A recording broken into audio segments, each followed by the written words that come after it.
The summer of 1969 was an eventful one. It was a season of good and bad. Sirhan Sirhan was convicted of murdering New York Senator Robert F. Kennedy. The last episode of Star Trek aired. The Beatles snatched the top song on Billboard's list. President Nixon pulled out 25,000 U.S. troops from Vietnam. The Manson murders happened, and a hurricane claimed the lives of more than 250 people. These are only a few of the most historic and memorable moments of that year. An unforgettable summer indeed, but the zenith of the summer of '69 was perhaps the Apollo 11 mission. On May 18th, the Apollo 10 mission was launched. The National Aeronautics and Space Administration commenced the mission in preparation for Apollo 11, another attempt by the United States to step on the moon. And on July 20th, 1969, mission commander Neil Armstrong and crewmate Buzz Aldrin became the first and second astronauts to step on the moon. With the success of the Apollo 11 mission, it was expected that NASA would once again launch another moon landing project. And yet, it never happened. Behind the historic event and all the glory are setbacks that could have easily ended the mission prematurely, or ended the mission disastrously. It turns out that there are several reasons why we haven't pursued going back to the moon. Let's dive into the little-known details of the famous moon landing and figure out the reasons why we haven't launched another moon mission. From the takeoff to the aftermath, here are 15 secrets about the Apollo 11 moon landing. Number 15. The Apollo 11 was an impressive feat itself. The Apollo 11 mission was the cultivation of hard work and hope of hundreds of thousands of people. Armstrong himself acknowledged that. To this day, the spacecraft that took part in the mission remained to be the greatest engineering feat in the history of mankind. In the 20th century, engineers started to plan and construct a ship that could break through our planet's atmosphere, reach the moon, and return back to our planet. They needed a ship that would keep the crew alive throughout a return trip to the moon. Engineers and experts started from scratch. It took more than 8 years and $2.4 billion for the Apollo 11 to be accomplished. In today's money, that amounts to a little over $23 billion. Before we go on, like this video, smash the subscribe button, and click the notification bell right now. Number 14. President Kennedy never cared about the moon. When President John F. Kennedy kicked off the mission in 1961 and announced that the United States would go to the moon, he made an audacious statement. After all, no one in the early 1960s expected that NASA would be able to construct a magnificent spacecraft capable of taking on the impossible mission of sending men to the moon. And yet, thousands of workers spent their time and effort to make it happen. When Kennedy announced that he wanted the United States to be the very first to reach the moon and that he wanted to make it happen before the end of the 1960s, NASA had nothing. It had no rockets, computers, spaceships, or even spacesuits. But they made it work, and they completed the mission right on time. But did you know that President Kennedy never cared about the moon? No, the ex-president's interest lay elsewhere. Kennedy wanted to beat the Soviets into reaching the moon first. More than 5 decades after the moon landing, secret documents revealed the real reason why Kennedy pushed NASA to do the unthinkable. At the time, the Soviet Union was taking the lead in space exploration. They were seen as the pioneers after sending cosmonaut Yuri Gagarin into space, and he became the first man to go to space. Kennedy didn't push for the project in the name of science or for something novel like gathering knowledge about the universe. According to the curator of the Smithsonian's Apollo collection, Teasel Muir-Harmony, Kennedy pushed for the project to demonstrate what the American industry was capable of doing. The higher-ups were motivated by political gains more than anything else at the time. But in the end, President Kennedy's ambition became one of the most impressive feats of mankind. Number 13. The Soviets tried to hide their attempt to go to the moon. In the 1960s, reaching the moon was a race between the Soviet Union and the United States. However, the Soviets denied their efforts to go to the moon until 1989. The United States announced its intention to go to the moon through Kennedy's speech, but the Soviet Union never made their goals public. Instead, the Soviets worked secretly on their own program and continued on even after Apollo 11 reached the moon on July 20, 1969. Some people think that perhaps the Soviets didn't want to admit that they were beaten by claiming that they never participated in the moon race to begin with. Now, have you ever wondered where all the conspiracy theories about the moon landing being faked came from? The space race was one of the reasons why some people think that the moon landing was faked. Conspiracy theorists started to convince people that the moon landing never happened and that NASA staged the entire thing to beat the Soviets. However, rest easy because all these claims were debunked. The moon landing is very much real, and if you ever get the chance to step foot on the moon, you would surely see traces of past moon missions up there. Number 12.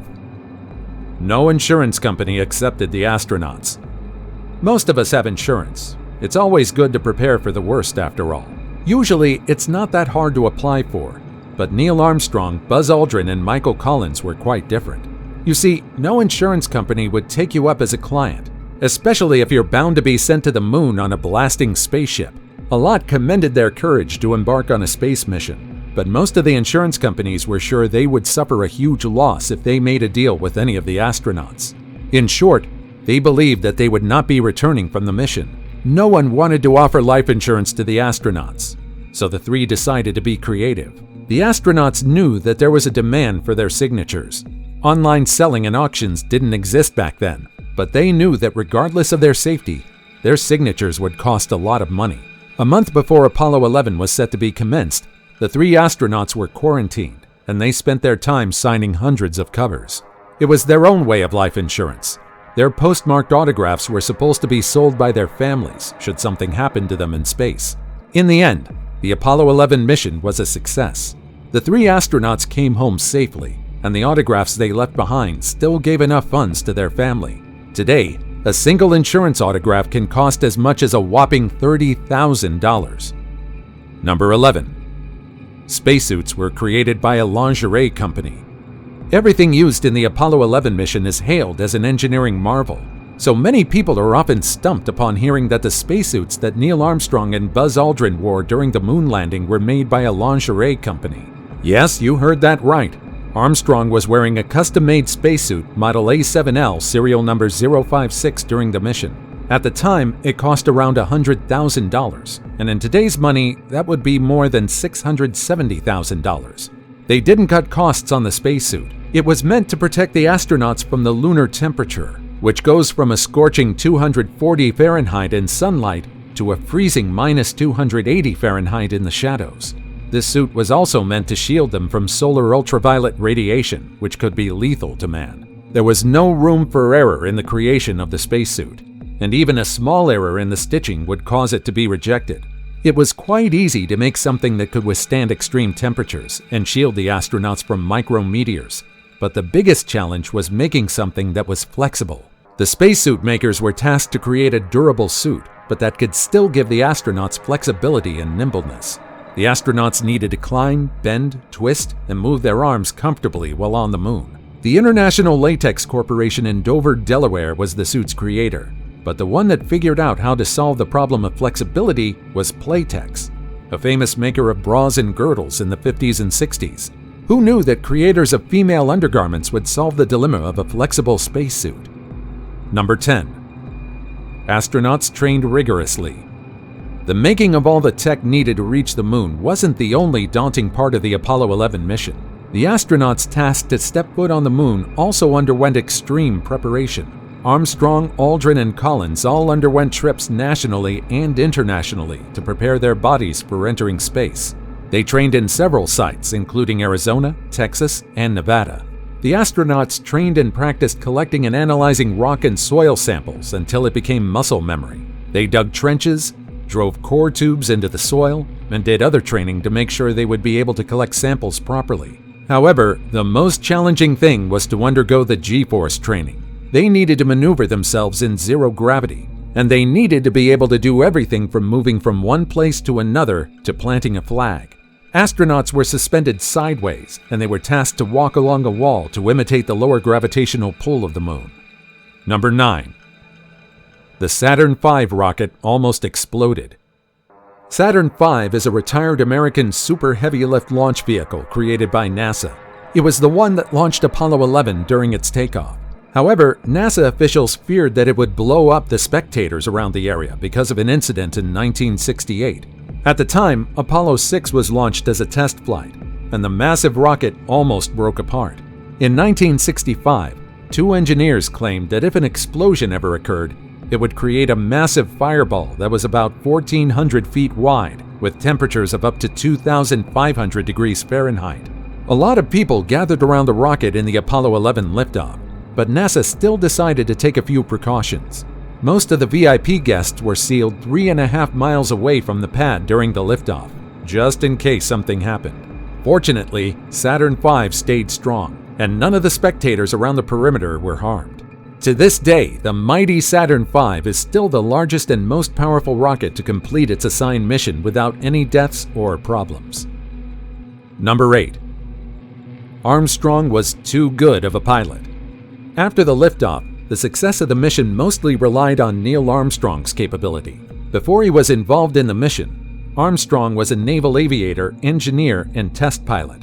He was often commended for his piloting skills, and even Buzz Aldrin hails him as the best pilot he has ever known. However, did you know that Armstrong's perfectly piloting skills almost endangered him and his companion? NASA tried to pinpoint the exact landing location of the Eagle in the Sea of Tranquility, a section of the Moon, but upon reaching the spot, there was a massive crater on the landing site. Armstrong decided to manually navigate until he found a suitable place to land, and he did so incredibly smoothly. In fact, it was so smooth that the Eagle landed too softly. The lander's legs were supposed to break off and crumple after absorbing the shock of the landing, but Armstrong was so good of a pilot that it didn't break. That's why instead of taking a step, the astronauts took a leap because the exit was higher than expected. The soft landing wasn't a problem, but the small miscalculation on where the Eagle would land cost them fuel. Fortunately, Armstrong knew they had enough fuel to land somewhere safely and make it back. Number 7. The moon had a smell. Have you ever wondered what the moon smells like? Well, according to Armstrong and Aldrin, it smelled like wet ashes and gunpowder. Upon reaching the moon, the two had a lot of uncertainties, and upon smelling lunar dust, they feared that it was flammable. They were ready to make preparations in case the lunar material caught on fire after making contact with oxygen, but fortunately, it didn't. However, the two astronauts claimed that the moon dust smelled so strongly, it was also irritating, so much so that the smell clung to the astronauts. Unfortunately, scientists on Earth never got the chance to smell lunar dust because the smell dissipated on its way to our planet. Number 6. Buzz Aldrin took communion on the moon. Now this is definitely one of the things that NASA most likely tried to keep under wraps. To this day, not a lot of people are aware of Aldrin's hushed-up communion on the moon. There was no other reason besides the fact that the Christian ceremony might garner unwanted attention and scrutiny from the public. Buzz Aldrin wasn't the first person to ever pray in space, but he was the very first, and most likely last, to take part in the first Christian sacrament on the moon. He did the unthinkable.